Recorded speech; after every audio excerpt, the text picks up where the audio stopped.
Welcome. My name is Debbie and this is Pouring My Art Out for the Lord. And I'm just going to show you a little journal that I'm starting. I just finished making this journal and it's part of our Inspired Junk Journalers group. And it's just a bunch of kind of file folders and some other different things here and there. We have a little pockets and different things in between, and each one is bound onto rings with eyelets. So I took the folders, I folded them, I punched holes and I put eyelets in there, and then I put them on this this ring system. So we've been working on this since August 1st. Yeah, August 1st. And it's finally complete. So I was thinking of, that was in the back of my mind. And I wanted to make a horse journal for, to document my daughter's journey with horses. And she was one of those girls that we live on a farm, and she loved horses as a little girl, and she never grew out of it. So she's 23 now, and part of her her livelihood is with horses. So, and she's doing a fabulous job. She loves horses, but she's gone through some different seasons with horses. So I thought it might be nice to just document kind of her journey. And I've been thinking about this journal for a while, but I couldn't think how did I want to structure it, and I want to kind of leave it open so that I can add chapters to it. I'm going to start with, just the basics, when she first learned to ride and first got a horse and all that kind of stuff. So I kind of sat down and thought that there's 7 main chapters in her horse journey so far, and it's really just beginning. So I wanted something that was kind of expandable. So I was watching Annie from Vintage Lace. I'll link her video down below. And she was working with some of the freebies that the Junk Journal Studio has given to its design team, and including me. And before I go on, please check out my description if you haven't already downloaded my freebie. It's linked below there. I did a video on it, and I'll link that as well. Making paper clips 2 different ways using my freebie. It's a bunch of circles and pockets and different things. Really cool. So check that out. But Annie from Vintage Lace was using her freebie from the Junk Journal Studio, as well as I think 3 other freebies from other Junk Journal design team members. So there's a total of 9 of us, plus the Junk Journal Studio themselves put out another another freebie. So there's 10 altogether. So follow the links and collect them all if you haven't already, because they're fabulous. But I'm not working with the freebies today. Today I'm working with, okay, back to Annie. Annie came up with, using her freebies, she came up with something she called a mushroom folio, using mushrooms, but the mushroom wasn't part of the folio structure. And what she did is she took 2 pieces of cardstock, folded them in half, and then she folded or put them in together. I'll show you in a minute what I mean. And then she punched holes on the side and put eyelets in and bound them together. And then she used the folio. It was just a plain cardstock folio, and then she matted it with the different freebies and pattern paper. So I thought that might be a really great way to do this horse journal. So what I did, I just started it here, so I thought I would show you how I made one of these before I went too far. So I've made 6 of these so far, and I'll make a 7th one in a minute with you. But I just had one of the pages from the Junk Journal Studio Horse Lovers Kit. So this is one of their pages, and I printed on the back of it. and then I printed another page front and back. And these pages are from the Fall Bounty Kit number 2 coordinating pages, it's called. I'll link all of those below as well. So I did the horse feature pages on the front, and then just some extra pages in the middle here. So each one of these is going to document one of the chapters of her journey. So this one will be perhaps the beginning. So I'll put a title here, and I'll you know, do pockets and different things, lots of photos. These are going to be filled with photos and journaling to document that journey. And then if I want, I can always add more of these chapters, and if I really need to, like I did with this one, I can get bigger rings, so, or I can make a volume 2, whatever.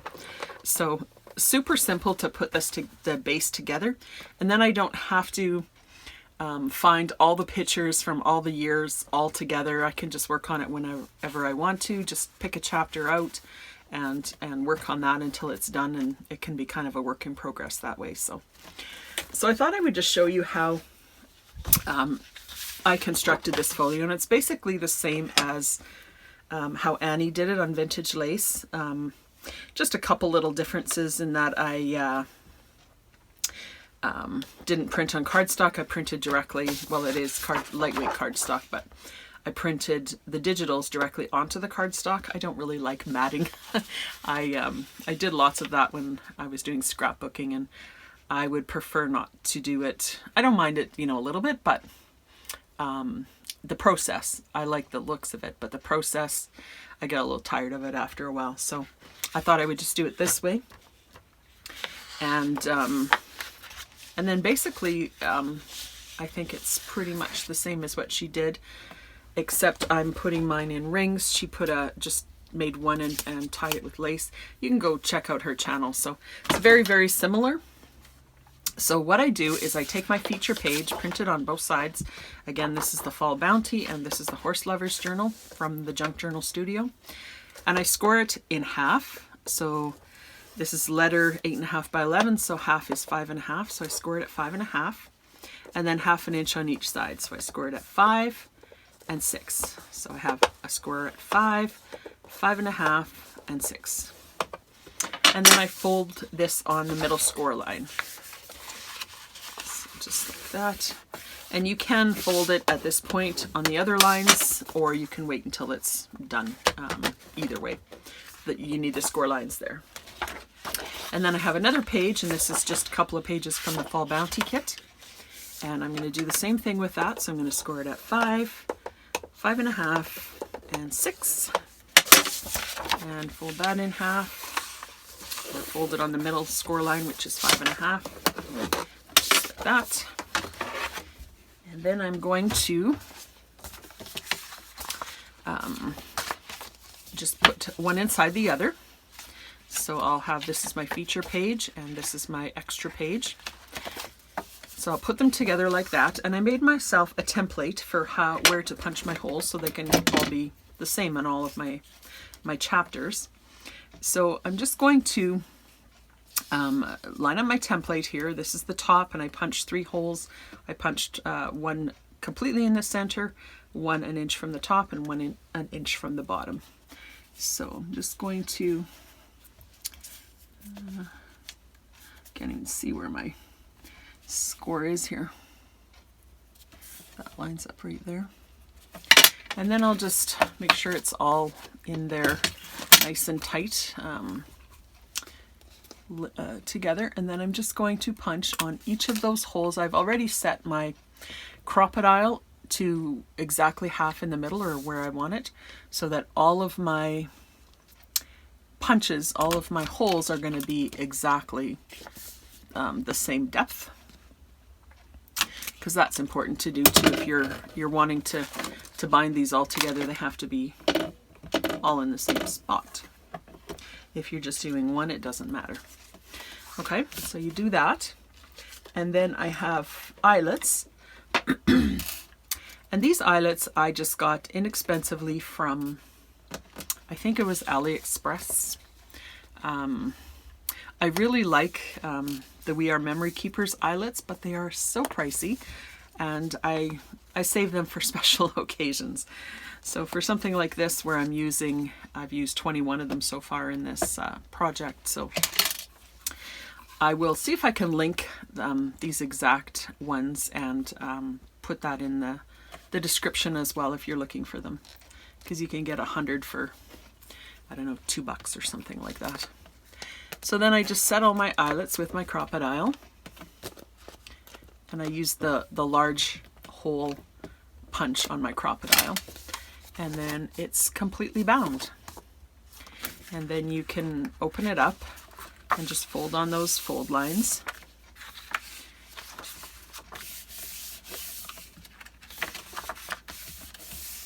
And there you have your little journal, your folio, your chapter, whatever.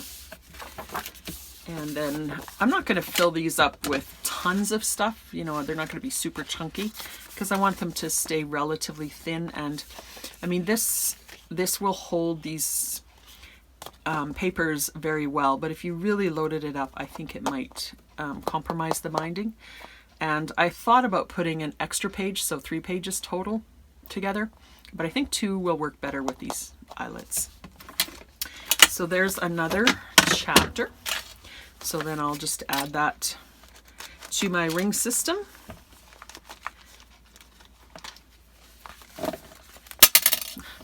I'll do this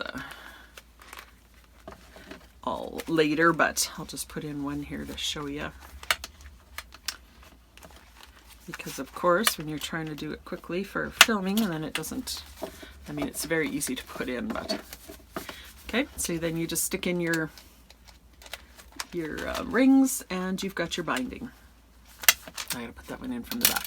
Anyways, so I thought that's going to be a nice little little journal.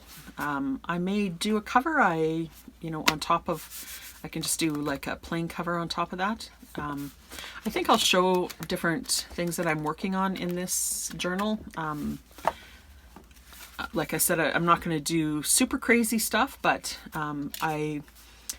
the Horse Lovers Journal does come with some ephemera, different pockets and different things, so I'm going to print some of those out and use some of those in there, make spaces for photographs. So I'll probably do a bit of a series on this for the next couple of weeks to show you a few things that I'm doing. And maybe I'll just flip through just the front covers here just to show you the images on the Horse Lovers Journal. Really neat images in there. And there's more. I didn't print them all out. So really neat. So if that is interesting to you, now you know how to make them. Thanks for watching. Blessings.